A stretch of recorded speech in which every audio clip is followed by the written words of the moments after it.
Good morning, ladies and gentlemen, and welcome to Tractor Supply Company's conference call to discuss third quarter 2025 results. At this time, all participants are in a listen-only mode. Later, we will conduct a question-and-answer session, and instructions will follow at that time. We ask that all participants limit themselves to one question and return to the queue for additional questions. Please note that the queue for our question-and-answer session did not open until the start of this call. Please be advised that reproduction of this call in whole or in part is not permitted without written authorization of Tractor Supply Company. And as a reminder, this call is being recorded. I would now like to introduce your host for today's call, Mary Wynn Pilkington, Senior Vice President of Investor and Public Relations for Tractor Supply Company. Mary Wynn, please go ahead. Thank you, Alyssa. Good morning, everyone. We appreciate your time and participation in today's call. On the call today, participating in our prepared remarks are Hal Lawton, our Chief Executive Officer, and Kurt Barton, our CFO. We will also have Seth Estep, Rob Mills, John Ordus, and Colin Yankee join the call for the question and answer portion. Following our prepared remarks, we will open the floor for questions. Please note that a supplemental slide presentation has been made available on our website to accompany today's earnings release. Now let me reference the safe harbor provisions under the Private Securities Litigation Reform Act of 1995. This call may contain certain forward-looking statements that are subject to significant risk and uncertainties, including the future operating and financial performance of the company. In many cases, these risks and uncertainties are beyond our control. Although the company believes the expectations reflected in its forward-looking statements are reasonable, it can give no assurance that such expectations or any of its forward-looking statements will prove to be correct, and actual results may differ materially from expectations. Important risk factors that could cause actual results to differ materially from those reflected in the forward-looking statements are included at the end of the press release issued today and in the company's filings with the Securities and Exchange Commission. The information contained in this call is accurate only as of the date discussed. Investors should not assume that statements will remain operative at a later time. Tractor Supply undertakes no obligation to update any information discussed in this call. As we move into the Q&A session, please limit yourself to one question to ensure everyone has the opportunity to participate. If you have additional questions, please feel free to rejoin the queue. We appreciate your understanding and cooperation. We will also be available after the call for any further discussions. Thank you for your time and attention this morning, and now it's my pleasure to turn the call over to Hal Lawton. Thank you, Mary Wynn, and good morning, everyone, and thank you for joining us today. Before getting into our results, I want to thank our more than 52,000 Tractor Supply team members. Their commitment, hard work, and passion for life out here continue to set us apart. By delivering legendary service, they build the trust and loyalty that defined our brand, and their dedication to our lifestyle remains the foundation of our leadership in rural retail. The Tractor Supply team delivered a strong third quarter, in line with our expectations, driven by ongoing share gains in our consumable, usable, and edible businesses, agile execution through an extended summer season, and healthy transaction growth that was supported by our consistent focus on value and service. Our view is that our third quarter results largely mirrored the broader U.S. consumer environment, augmented by some share gain. We saw a strong start to the quarter, with spending trends moderating into September. This pattern aligned with what we observed across the retail landscape, and in our case was amplified by two key dynamics. First, the tailwind of an extended spring in July, and second, the headwinds of an unseasonably warm weather in September and the absence of emergency response. So let's start with a few top-line sales highlights from the quarter. First off, we grew net sales 7.2% to a third quarter record of $3.72 billion. Comparable store sales increased 3.9%, driven by a balance of transaction growth of 2.7% and average ticket growth of 1.2%. And importantly, we had positive comps in all 3 months, positive comps in 11 weeks, a flat comp in 1, and negative comps in only 1 week. We are particularly pleased to extend our track record of comp transaction growth, a hallmark of Tractor Supply and a strong signal of the health and engagement of our customer base. Our customers remain loyal and connected to their lifestyle, continuing to shop with us across categories and channels. And so let's turn to some customer engagement metrics, which remained a clear strength in the quarter. First, customer satisfaction remained strong, with scores continuing their positive trajectory, marking a record 17 quarters of consecutive improvement. Additionally, we achieved record Q3 highs across some key customer metrics, including total customer count, Neighbors Club membership, reactivated customers, and retention rates. Neighbors Club continues to be a powerful differentiator and represents over 80% of our sales. We saw gains in member retention and spend per member, and our Hometown Heroes program continues to attract new customers. We're also making progress on how we serve customers using data. With the implementation of our new customer data platform last year, our team is now able to better personalize offers and messaging, helping us deliver more relevant and engaging experiences across channels. Now let's shift to category performance in the third quarter. In line with recent quarters, the consumer remained discerning in their spending, with categories that offer newness, strong value, and needs-based continuing to outperform.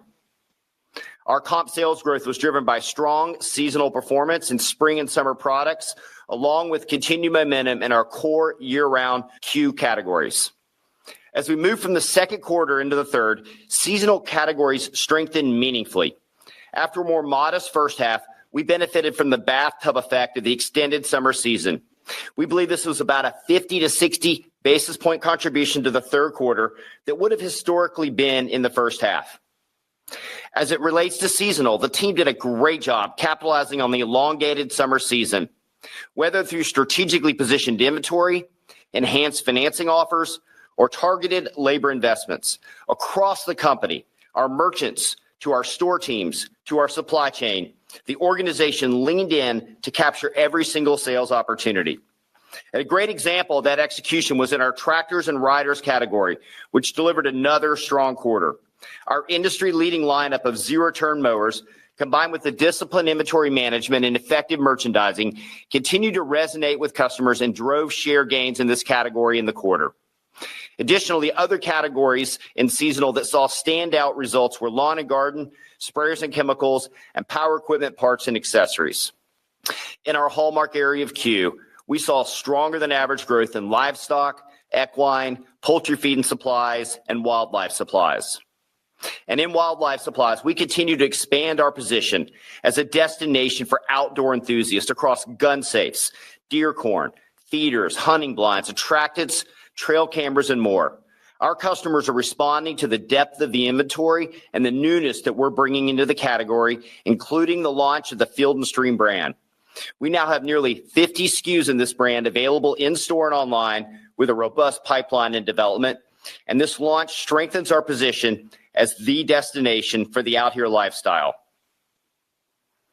In discretionary and weather-dependent categories, particularly those in the fall season, such as recreational vehicles, grilling, safes, and generators, sales continued to lag, reflecting both a cautious big-ticket consumer and the absence of storm-related activity this year. As it relates to big-ticket, overall, the strength in tractors and riders offset the softness I just mentioned in discretionary and emergency response categories, resulting in essentially a flat comp performance for the quarter. And finally, in companion animal, trends remain stable but below company averages. The consumables business remains flattish, with seasonal strength in animal health, and we have seen some sequential improvement in pet supplies and equipment as well. We also continue to execute well across our strategic initiatives and operational priorities. Digital sales grew at a low double-digit rate, representing a notable sequential improvement from the second quarter. Nearly 80% of online orders were fulfilled by our stores, highlighting the strength of our local network and store base. Same-day delivery and deliver from store outperformed, reinforcing the convenience and reliability of our model and the value of the final mile capabilities that we're building out. PetSense by Tractor Supply marked its 20th anniversary. Congratulations to that team. And it highlights the differentiated pet specialty model out in rural America. Our distribution centers delivered another strong quarter of productivity gains, supported by disciplined execution and efficient inventory flow across the network. This execution helped ensure we remained in stock on the product our customers count on: particularly with the extended seasonal demand. Turning to pet pharmacy, we continue to see steady growth in orders and customer adoption.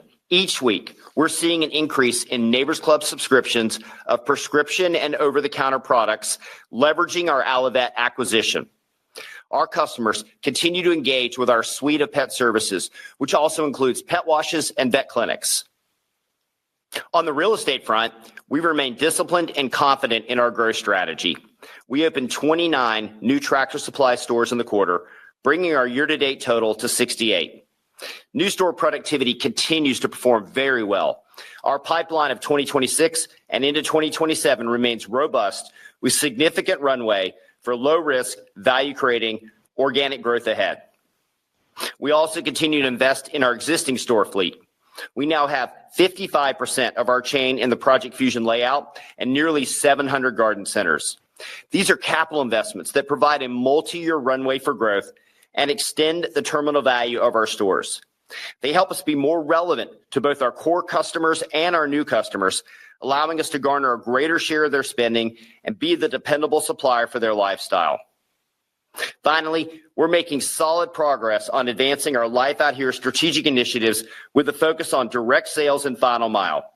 These initiatives strengthen our foundation for long-term growth and relevancy to our customers. To summarize, the third quarter demonstrated the strength and consistency of our model, healthy customer engagement, strong execution, and continued progress on our Life Out Here strategy. As we look ahead, we believe it is appropriate and timely to narrow our fiscal 2025 guidance. This guidance reflects our year-to-date performance and outlook for the remainder of the year. We remain excited about our strategy and our ability to deliver long-term value for our shareholders. And with that, I'll turn the call over to Kurt to provide more detail on our performance and outlook. Thank you, Hal, and good morning to everyone on the call. As Hal highlighted, our third quarter top-line performance aligned with our expectation. Each period of the quarter delivered positive results, supported by consistent transaction growth throughout. Sustained growth in transactions remains a hallmark of Tractor Supply and a key indicator of the health of our business model. In addition, all geographic regions across the chain delivered positive comparable sales for the quarter. These results underscore the broad-based nature of our performance and the consistency we are seeing in the business. This was especially evident in the performance of our Q categories, which outperformed the chain average and had mid-single-digit comparable sales growth every month of the quarter.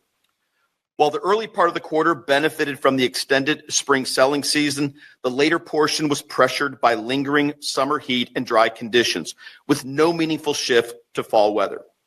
As far as emergency response sales, while we did not receive a significant year-over-year sales lift from emergency response last year, we did have a hurricane event in 2024 that provided some benefit to sales.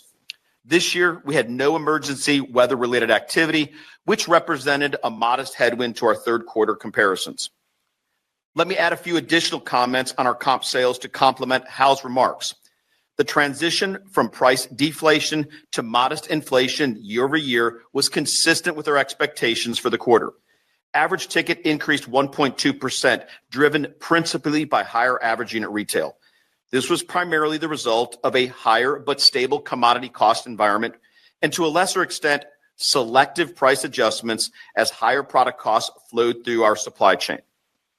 Moving down our income statement, our gross margin increased 15 basis points to 37.4%, in line with our expectations.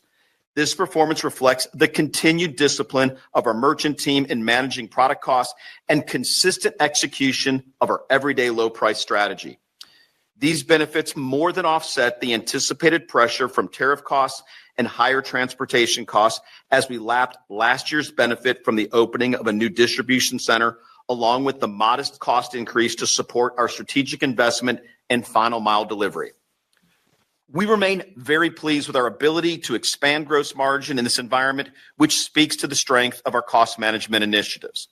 Selling, general, and administrative expenses, including depreciation and amortization, were $1.05 billion, up 8.4% from last year. As a percent of net sales, SG&A deleveraged 29 basis points to 28.1%. This outcome was in line with our expectations and reflects a few puts and takes. There were primarily three drivers of the deleverage. First, the planned strategic investments in our business to launch initiatives such as direct sales.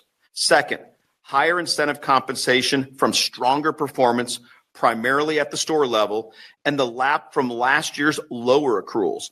And then third, a lower benefit year over year from our sale leaseback strategy. These factors were partially offset by ongoing productivity initiatives and leverage in fixed costs from the stronger sales performance. Importantly, within gross margin and SG&A, we view our investment spending as critical to supporting our strategic priorities and long-term growth, while continuing to balance expense discipline with the opportunities ahead. Our effective tax rate decreased to 21.0% from 22.3% in the third quarter last year, largely due to the timing of planned tax strategies for the purchase of federal tax credits, which we expect to normalize over the full year. On a year-to-date basis, our effective tax rate is 22.3%, just 10 basis points higher than last year's rate. Diluted earnings per share was 49 cents, up from 45 cents in the prior year. Our inventory position remains in excellent shape. Our average store inventory is up a modest 3.4%, reflecting healthy sell-through and strong inventory management by the team. Year to date, we've returned more than $600 million of capital to our shareholders through dividends and share repurchases. As we look ahead, we're focused on finishing the year with the same discipline and agility that have guided our results year to date. The fourth quarter carries typical seasonal variability, but we're confident in our ability to respond quickly to changing conditions and deliver within our outlook range. For the fourth quarter, we anticipate comparable store sales growth in the range of 1% to 5%, reflecting a wider set of possible outcomes given the current consumer environment. And keep in mind, winter weather is often the primary driver of our fourth quarter business, more so than the holidays and the related gift buying. As a result of this outlook, we are narrowing our fiscal 2025 guidance range. We now expect net sales growth of 4.6% to 5.6%, comparable store sales growth of 1.4% to 2.4%, operating margin between 9.5% and 9.7%, and diluted EPS in the range of $2.06 to $2.13. Shifting further out, while we are not giving formal guidance for 2026, and with a caveat that we are still in the planning process and the macro environment can change rapidly, I thought it would be helpful to make a few comments about how we are thinking about next year. As we look to 2026, we expect to open 100 new stores compared to 90 this year. This increase reflects our continued confidence in the strength of our new store economics and the long-term growth potential of our model. We anticipate a consistent pace of openings throughout the year. For 2026, we are optimistic about maintaining the step-up in comps that we are forecasting for the second half of this year. We expect transactions to remain a strength, with average ticket staying positive and the early benefits of our strategic investments contributing to that momentum. This level of comp sales growth should also support progress in our operating margin rate. To that end, we would anticipate fiscal 2026 to be a more normalized year as it relates to our investment levels and the corresponding pressure on operating margin. This normalization provides the foundation for improved profitability. Based on our model, we see an inflection point in operating margin expected around the low 2% comp sales range, with margin rate expanding proportionally as comp sales growth increases beyond that level. Stepping back, with our peak capital investment cycle as a percent of sales now behind us, we believe 2026 will reflect continued P&L normalization. This progress positions us to deliver solid sales growth with margin improvement opportunity in line with our comp sales performance. We look forward to sharing our official guidance for 2026 during our Q4 call in January. In closing, we remain focused on disciplined execution and the factors within our control. Our Life Out Here strategy continues to position Tractor Supply well to navigate the current environment, maintain our industry leadership position, and deliver sustainable value over time. Now I'll turn the call over to Hal to wrap up. Thanks, Kurt. As we look at the remainder of the year and into 2026, we're focused on finishing strong and building momentum on our investments in the next phase of our Life Out Here strategy. For the balance of the year, our priority remains on being a dependable supplier, delivering compelling value, and providing more meaningful in-store and online experiences. Let me share some of the key in-store and merchandising activities that we have planned. We remain excited about the continued momentum of our Hometown Heroes program, which is part of our Neighbors Club benefits for military service members, veterans, and first responders. This year, in the weeks leading up to Veterans Day, we'll be executing our Hometown Heroes Days. A highlight of the event is our self-proclaimed National Hometown Heroes Day on Saturday, November 1st. This day comes to life at our stores as a unique opportunity to connect with our communities in very special ways, from touch-a-truck events to Americana-themed crafts for kids to thank you notes to our hometown heroes and an honor wall. These types of events create a lot of energy and excitement in our stores, and if you get a chance, it's a great day to be in them. The winter and holiday season always creates a sense of fun and excitement across our business as our teams showcase the best of Tractor Supply for our customers and communities. Customers truly rely on us for their winter essentials like wood pellets, propane heaters, fireplaces, insulated jackets, gloves, boots, and more. In the fourth quarter, we're leaning into that responsibility with depth of inventory, the right price, and fresh and trusted brands that reinforce our relevance. While holiday gets the spotlight, it's winter readiness that drives the heart of our business and where we consistently show up for our customers when they need us most. And once again, our now famous 6-foot holiday rooster is capturing customer attention and social buzz, a great example of the fun and discovery and retail theater that define the Tractor Supply experience in the holiday season. Additionally, in recreational products, exclusive mini bikes and gun safes position us as a destination for unique gifts at a great price. And this year's Tool Shop event brings outstanding value to our customers with leading brands and exclusive TSC offerings in power tools, accessories, and storage. This event highlights us as a gifting destination for the homesteader lifestyle. Our holiday sets always bring energy and excitement to our stores, but as I said, what truly drives our business in the fourth quarter is the weather. And when winter weather arrives, our customers know they can depend on Tractor Supply. In addition to strong merchandising and store execution in the fourth quarter, our teams remain focused on setting up the Life Out Here 2030 initiatives for success as we head into 2026. From localization and direct sales to pet and animal RX to final mile, exclusive and private brands and retail media, the team is fully engaged in executing detailed roadmaps that will drive growth and long-term value creation. To close, we operate in a large, attractive market that rewards consistency, connection, and authenticity to a lifestyle. Our investments in our new store base, in our existing stores, in our technology, in our supply chain, and in our talent are strengthening our competitive advantage and enabling us to consistently gain share. Combined with strong new store returns, ongoing rural migration, and disciplined expense management, we believe we are well positioned to deliver long-term value for our shareholders. With that, let's open up the call for questions.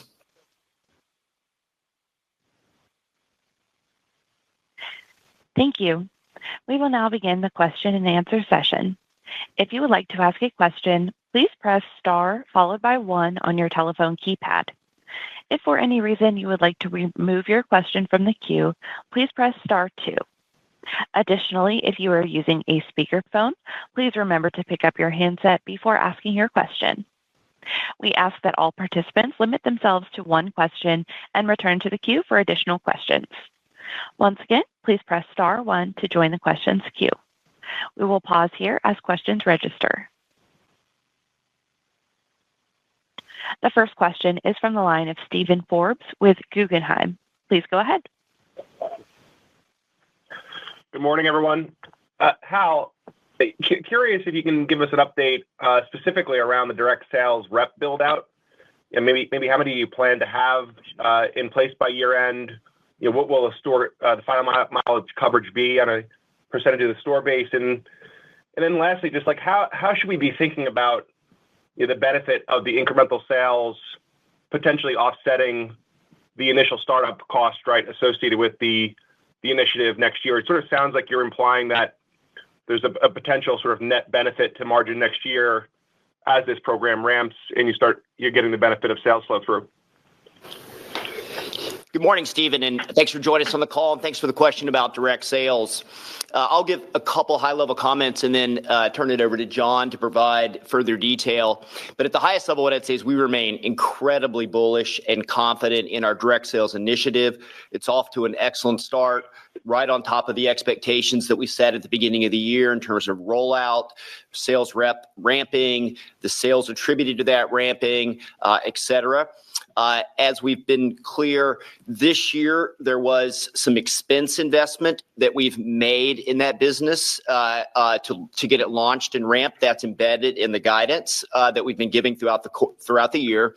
As it relates to next year, we are looking for the initiative to self-fund itself. So there would be no further incremental investment into the initiative as it's ramping now and starting to self-fund itself. I'll turn it over to John to give some of the highlights on number of reps we've hired recently and over the last 9 months and how they're doing on sales and what our outlook for next year is.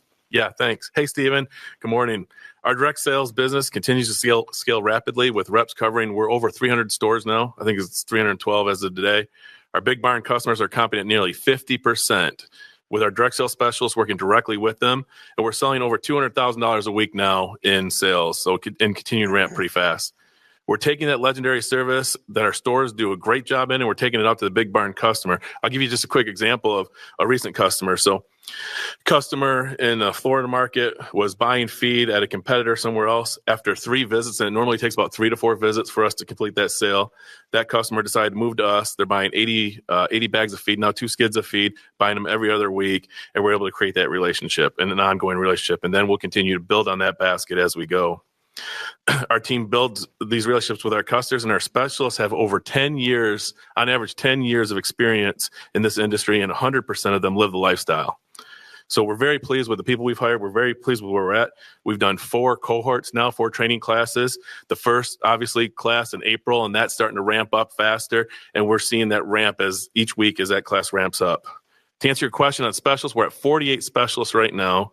We'll continue to look at markets for the remaining of this year where we'll have modest growth with another 8 to 10 reps. And as we get to next year, we'll continue to follow the final mile team. As they grow out there, we'll let them get established, and then we'll come in a little bit behind them, and then we'll start doing direct sales in those same markets. Our average ticket continues to be strong, about 7 times the company average, and we're very pleased with what we're seeing in the departments that are driving the sales are the departments that we thought they would: feed, fencing, and equine feed being the big one.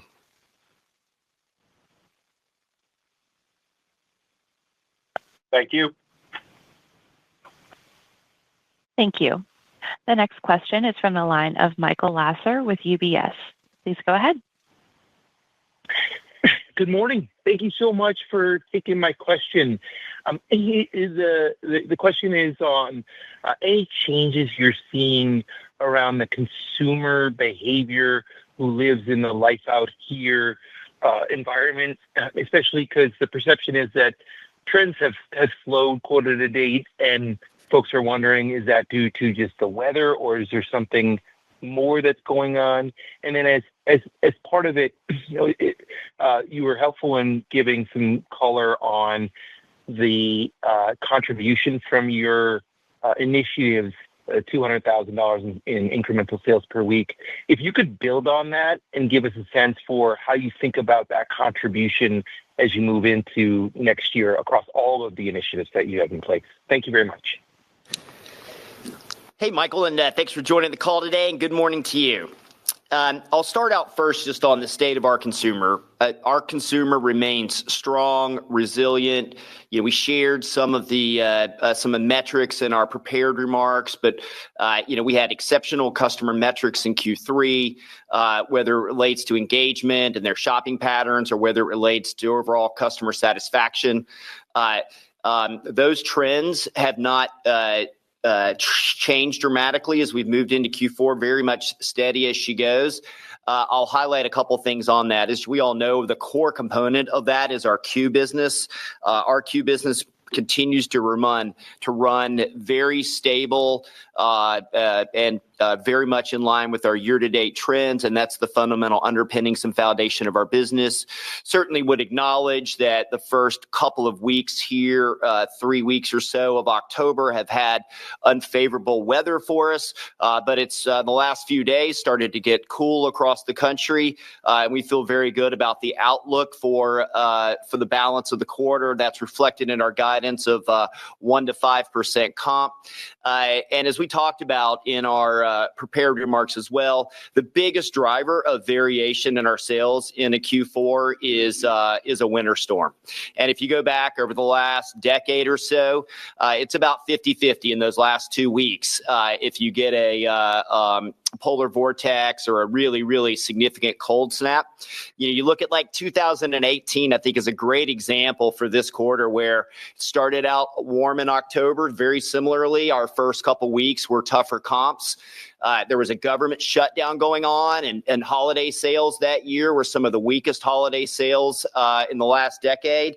And we still put up a 5.7% comp for that year. For that quarter, because the last 2 weeks we had incredibly strong winter business. And, we think our guidance reflects, if you go back over the last decade plus, we're right in that the guidance range we've given, that midpoint of 3% comp, is, even if you exclude like 20 and 21, where we had really high comps those 2 years, you exclude those, our center point's still right at about a 3% for comp for Q4. So, we feel really good about the guidance we've given in Q4. It is all about the cold weather and winter that starts to happen in December.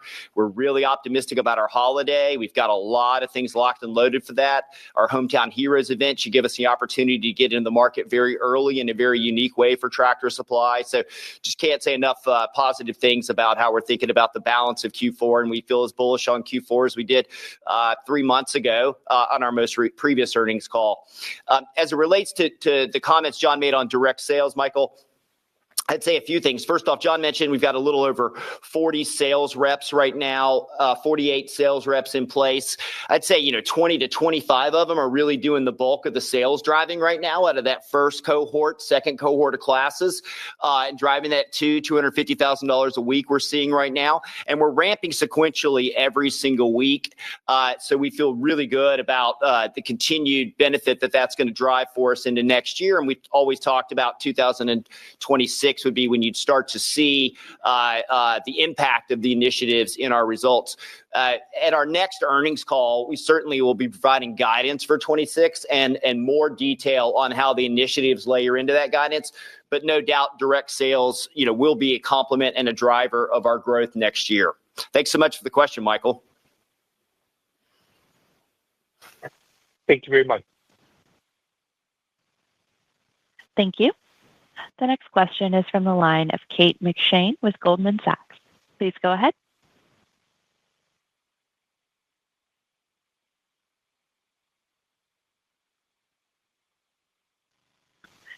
Kate, please ensure your line is unmuted. Sorry about that. We wanted to ask a few more questions around pricing and tariffs. The color you gave around ticket was helpful. How should we be thinking about ticket in Q4, especially when it comes to like-for-like price increases? And just when it comes to the change that we saw, the narrowing in the top line of guidance today, how much of that is because of the change in terms of what you were expecting to flow through in terms of price? Hey, Kate, this is Seth. Thanks for the question. For tariffs and kind of pricing, and as we look ahead, I would just kind of take a step back first and just say, first and foremost, that, I just recommend really highlight to the team that we have the tools and the team in place and have done a really nice job up to this point to navigate. And at this point, we're about halfway through the initial incremental tariff impact kind of year over year as it's kind of flown through to the P&L. We have taken some price where we have needed to here and there. Where we have not seen a lot of elasticities yet. It has driven a little bit of AUR, but not a lot of elasticities. When we think about a look ahead, I would just say our top priority really is to continue to be that advocate of value for our customers. Our guidance implies that we're going to continue to navigate the additional costs that flow through to the P&L in Q4 as a result of these tariffs. Where we do take price, we're going to continue to be surgical. We do have a portfolio approach. As you know, Q is such a big part of our business, 40 to 45%. And you think about that and mostly domestic based on that, it continues to be operating within kind of in line with where we are kind of today and foresee that kind of going forward. So as we think about price, as we look ahead, again, we're going to continue to navigate. Our focus, again, is on value perception. It's on managing margins. And at the end of the day, we're going to continue to make sure that we are priced right to make sure that we continue to take market share.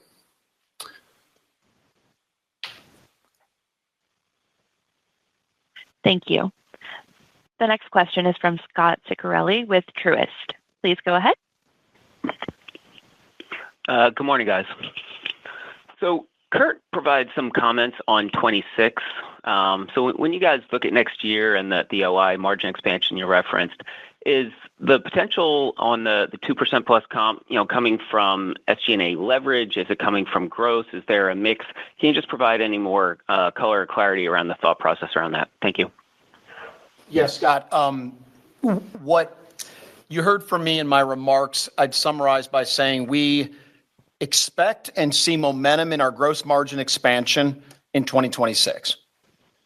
The pressures on SG&A that you saw this year, we had said we were going to make a very purposeful investment to launch final mile and direct sales, and that was going to put 15 to 20 basis points of pressure on operating margin in 2025. As you heard Hal mention just a second ago, the next cohorts and the 2026 launch, we anticipate paying for itself, and there's no incremental pressure on SG&A. So between that and some of the transitory type items that were pressured this year, SG&A has less pressure in 2026 as we see it today, and allowing us to be able to leverage at a lower, more normalized comp rate, as I mentioned, in that low 2% range. And just as an example for Q3 and even our expectation for Q4 of this year, with 20 basis points of pressure on initiatives, on year-over-year pressure from incentive comp just compares, and even some timing on the benefit or the pressure on sale leaseback, you look at the core of the business, and SG&A is in a really good shape, and it's really another great example of how at this point we can leverage on SG&A at a lower comp rate and be able to grow operating margin modestly if we achieve that low to mid 2% range. And it's really about being able to move past the investments, and I hope that helps in regards to seeing the potential for next year. Thank you. The next question is from the line of Steven Zaccone with Citigroup. Please go ahead. Great. Good morning. Thanks very much for taking my question. I wanted to ask on the same-store sales growth. So to follow up on Michael's question earlier, the fourth quarter, why does the low end of the guide include a 1 comp? Third quarter was back to algo. So just help us understand why there's a wider range for the fourth quarter, what gets you to the low end versus the high end. And then as we think about 26, thanks for the preliminary views. Is there anything to be mindful of first half versus second half, just since inflation was a factor in first half versus second half this year? Good morning, Scott. As it relates to Q4, it's really just reflective of the range of outcomes that we see in the fourth quarter, as we've mentioned previously, kind of dominantly based on weather. And I think if you go back and look at our kind of 10-year trend on the fourth quarter, it's kind of the range that we've seen historically in this quarter. And anyway, so I'd just say that's kind of reflective of what we're seeing. The second thing I'd say as it relates to next year, there's really not a lot of ins and outs on the sales side for next year. A little bit of maybe of Q3 benefit that I referenced in my earnings scripts that might flow into Q2. But other than that, I think the sales should be pretty straightforward. You probably got a little more AUR benefit in the first half of the year than the second half of the year, at least what we know now. Kurt mentioned we've got a DC opening next year. That's got a little bit of startup cost that'll impact operating margin in the first half, but we get the cost of goods benefit on that on the second half from a new discount we get with our vendors for opening up a new DC. That should pretty much wash itself out for next year, just between the two halves a little bit. So, I'd say nothing too out of the ordinary next year. I think that's one of the big things that Kurt's prepared remarks we were trying to get across was we expect it to be a very much more of a normalized year than we've had in the last 5 or 6 years, whether that's across our P&L, whether that's across commodity, deflation, inflation, et cetera.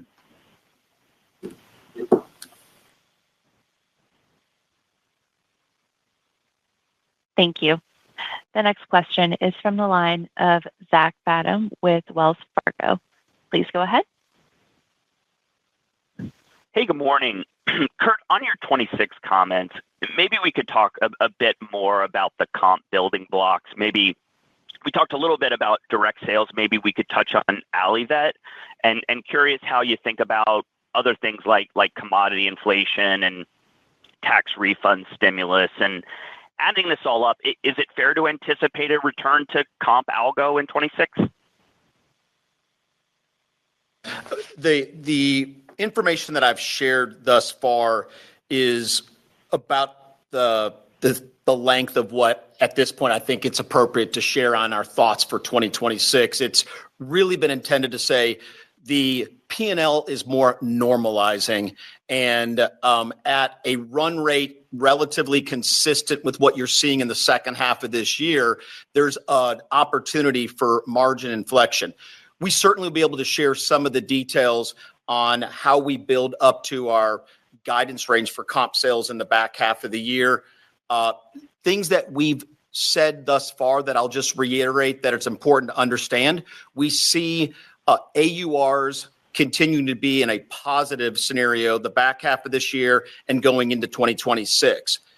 Transactions continue to be a core foundation for our comp sales growth, and we anticipate that for 2026.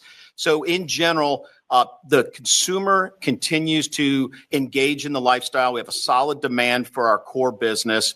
We anticipate transactions and ticket to both contribute. The strategic initiatives which just launched this year, including Allivet, we're excited about the momentum. We anticipate that each of them will give some contribution, but I would just say at this point, early in each of those stages, those contributions are important to be able to show the acceleration, the momentum of the business, but won't be the key drivers of the comp sales growth. And we'll give you more information on what our range is and what the key contributors are in our January call. Thank you. The next question is from the line of Chuck Grom with Gordon Haskett Research Advisors. Please go ahead. Hey, good morning, guys. Thanks very much. Maybe a question for Seth or John or maybe Rob. Given the increasing tariff drop, curious if you're making any changes to your seasonal assortment for the holidays. Some other retailers have talked about swapping out certain products. And I guess if so, how that supplementing of assortments could impact sales or gross margins here in the fourth quarter. And then just one quick follow-up for Kurt. I think historically your leverage gets you about 15 bips above or below. Would that still be the case based on that low 2% potential comp next year? Thank you. Hey, Chuck, this is Seth. I'll start and then I'll kick it over to Kurt for your second question. Hey, for holiday, I would just say, going back to post the April announcements of the tariffs, the team did a really great job analyzing all the programs that were set aside for the back half, looking at where we thought, there could be elasticities, where tariffs could come in, and went right away to kind of adjusting potential buys and things of that nature. I would tell you that there's not a significant, meaningful amount of updates and shifts that occurred other than maybe going from direct importing some products to finding domestic supply and demand, looking for products that had other countries and origins of supply. And I would just say that the team did a really nice job pivoting to those other countries of origins, as well as taking advantage of opportunistic buys so that we can make sure that we have a really compelling offering as it comes and we look ahead to holiday. So, we're really confident when we look ahead and be able to manage not only tariffs, but also being able to offer that kind of assortment that our customers expect for us around this time of year. I'll kick it over to Kurt and let him go to the second question. Yeah, Chuck, going back to my comments about the moving beyond the peak investment cycle gives us the ability at lower comp rates, more historical Tractor Supply norms, to be able to have some level of inflection in operating margin. When we gave our long-term guidance, we said, we generally look in this guidance range to be able to grow our operating margin 5, 10, 15 basis points annually. And as we are able to achieve comp sales above that inflection point, I believe that scenario is very much in play for 2026. Thank you. The next question is from the line of David Bellinger with Mizuho. Please go ahead. Hey, good morning, everyone. Thanks for the question. I want to ask you about the hunting supplies expansion. We've noticed the rollout of ammo dens in the ammunition category as part of our checks.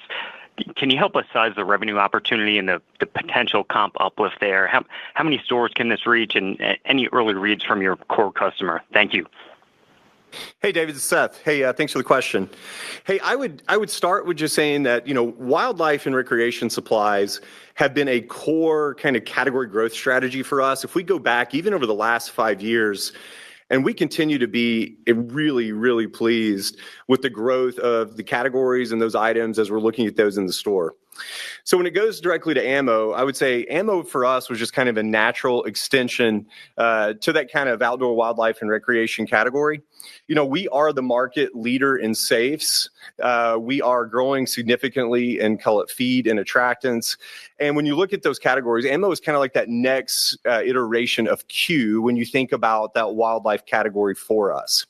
Today, I would tell you we're in roughly about half of the chain. We've ramped that recently, where we started with a small pilot and we're pleased with the initial results. We also have it online. And I'd say for a little bit for the foreseeable future, it would be in about that kind of store count as we kind of go into 2026 and we continue to manage that out. So again, ammo is kind of that natural extension to it. But I would just say more broadly, you're going to continue to see us go deeper and deeper in the wildlife and outdoor recreation categories, because not only has it been a key growth driver for us in the business for the last 5 years, but as we look ahead, and that's part of the things that you're seeing with us with the Field and Stream partnership that we're launching. We're having those new exclusives kind of coming out. And for us, we're looking at that as like, what's that kind of next category of growth, similar to what we've seen over poultry, kind of over the course of the last 5 years, 10 years, et cetera. So thanks for the question. Thank you. The next question is from the line of Chris Horvers with JP Morgan. Please go ahead. Thanks. Good morning. Thanks for taking my question. So a couple of follow-up on the top line. You talked about 50 to 60 bips of spring seasonal demand, spring summer shifting into the third quarter. We also talked about some fall headwinds. So was that 50 to 60 sort of a smaller tailwind as you think about how it played out in September? And then as you think about the ticket component of comp, following up on an earlier question, Seth, you mentioned you're about halfway through rolling out pricing, but also into the fourth quarter, your mix goes more highly towards imported goods. So would you think that, ticket could perhaps be up 2.5 in the fourth quarter or maybe a little bit more given the mix shifts? Thanks so much. Hey, Chris, it's Kurt. In regards to the ticket question, we anticipate that our ticket will have a similar, maybe slightly higher impact on the fourth quarter for some of the things that you mentioned. The ticket had minimal impact this quarter on mix, including big ticket. So ticket is benefiting from the stable commodity market with some slight increase in the input cost, including tariffs. That may moderate up a bit in the fourth quarter. We've always said that in this quarter, there's volatility in regards to elasticity as well. So some of that includes for ticket, how much impact may be in the basket, et cetera. So we look at both transactions and ticket being a key contributor to the fourth quarter. And maybe more outsized on ticket in the fourth quarter than it was the third quarter. And transactions will move in regards to demand for the business, and particularly, as Hal mentioned earlier, the demand related to cold winter weather impact. So look at it that way in regards to the benefit. And then remind me the first part of your question, Chris. Kurt, was whether, do you think that 50, 60 basis point lift from the shift from 2Q to 3Q on the seasonal business, do you think it was less of a tailwind considering what happened in September, or is that sort of your view of the net impact of weather in the third quarter? Yeah, I'll just step back on the third quarter in general. And we often say, is the quarter favorable or unfavorable weather related? And third quarter overall was favorable from a weather perspective. And there's been some puts and takes in there. But if it's relatively a point of comp benefit from a good solid weather condition in the third quarter, that's a pretty good range to look at it. Within there, Hal mentioned that areas on a delayed start to the second quarter, and then the bathtub effect, some of that is what fell into July that may often be, part of the second quarter. But overall, particularly July and August, were set up as a favorable, solid third quarter. And then on the tail end of it, you had a headwind on there. But we do overall look at the third quarter as a solid, good, favorable weather condition type quarter. Thank you. The next question is from the line of Robert Ohmes with Bank of America. Please go ahead.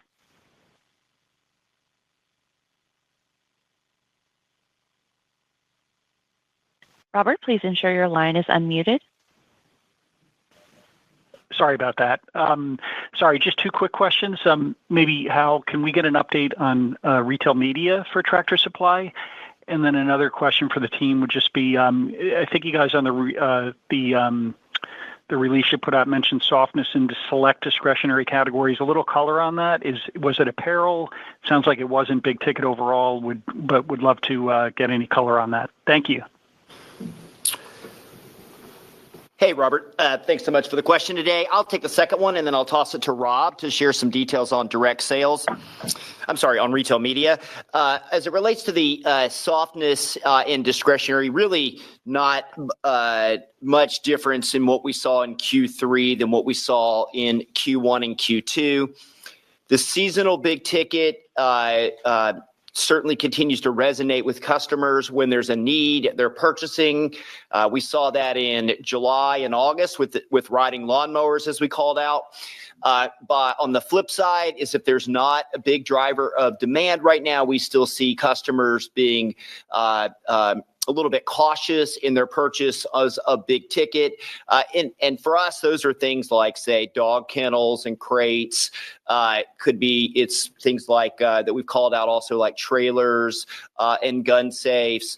Some of those everyday bigger ticket businesses that we sell, there's just a little bit of kind of cautiousness from the consumer on that. It's been that way all year. And I think what we were trying to call out in Q3 is that the strength in riders offset the weakness there. Also, the weakness we mentioned in the last couple of weeks of emergency response. As you can imagine, we sold a lot of generators in weeks 38 and 39 of last year. It contributes to big ticket growth and contributes to average ticket growth. And we didn't have those sales this year. But I wouldn't call anything new out in big ticket in Q3 as it relates to even the trends we saw in the first half.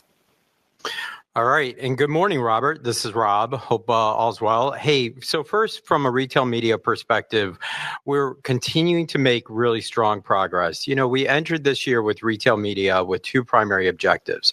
One, to expand our partnerships and ultimately drive revenue.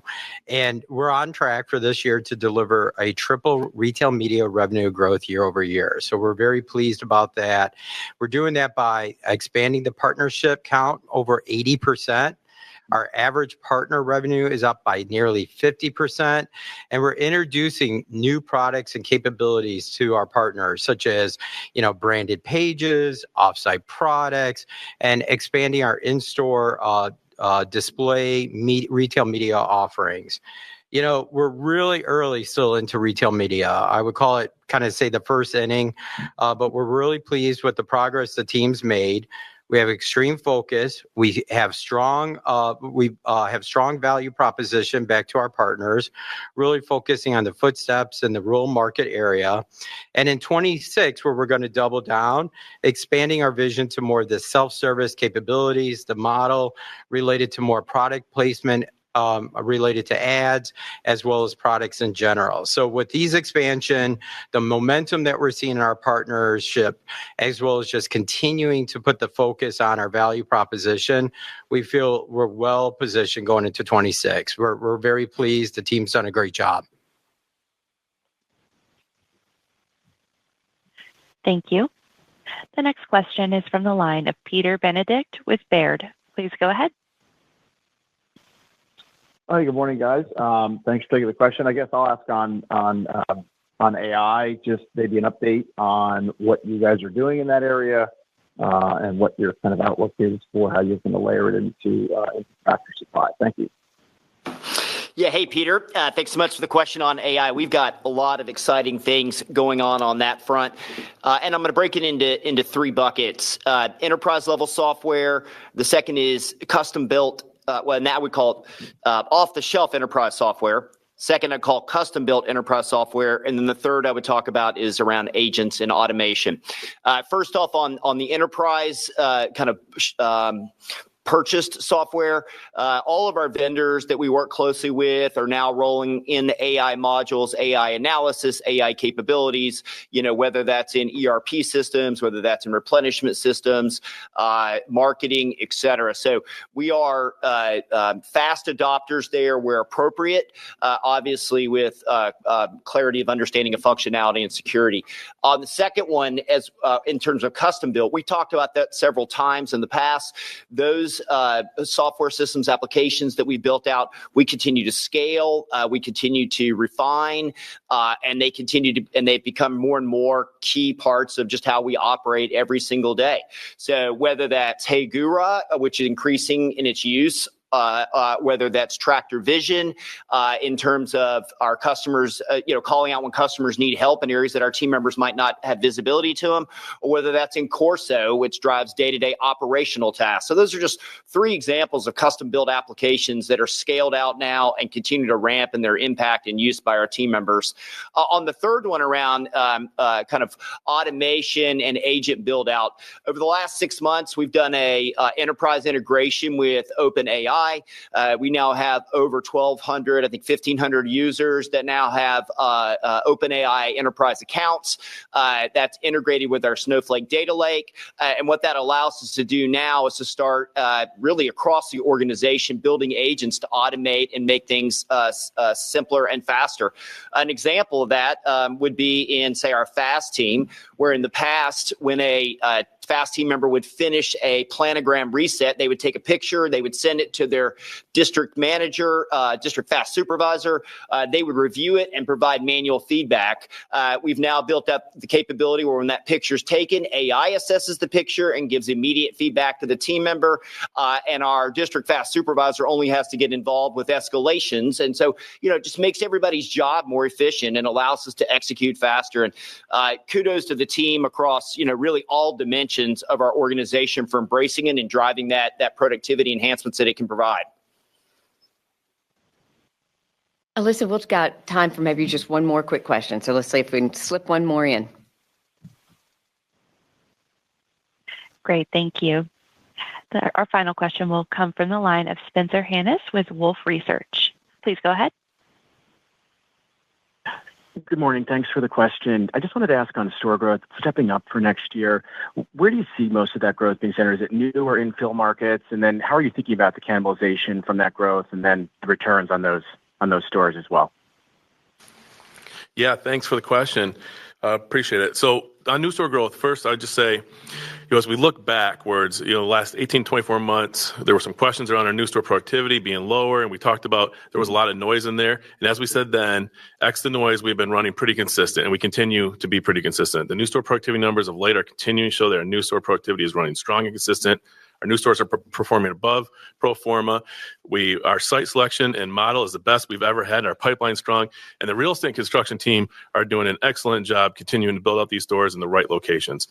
We know that cannibalization, we can build out markets. We can grow the overall market, and we're seeing cannibalization numbers come in even lower than what we predict them to be. So we know that the growth's out there. We see growth across the entire United States, but a lot of our growth will continue to be in the West as we're opening a new DC out there. In Idaho, we'll continue to grow stores up there as well.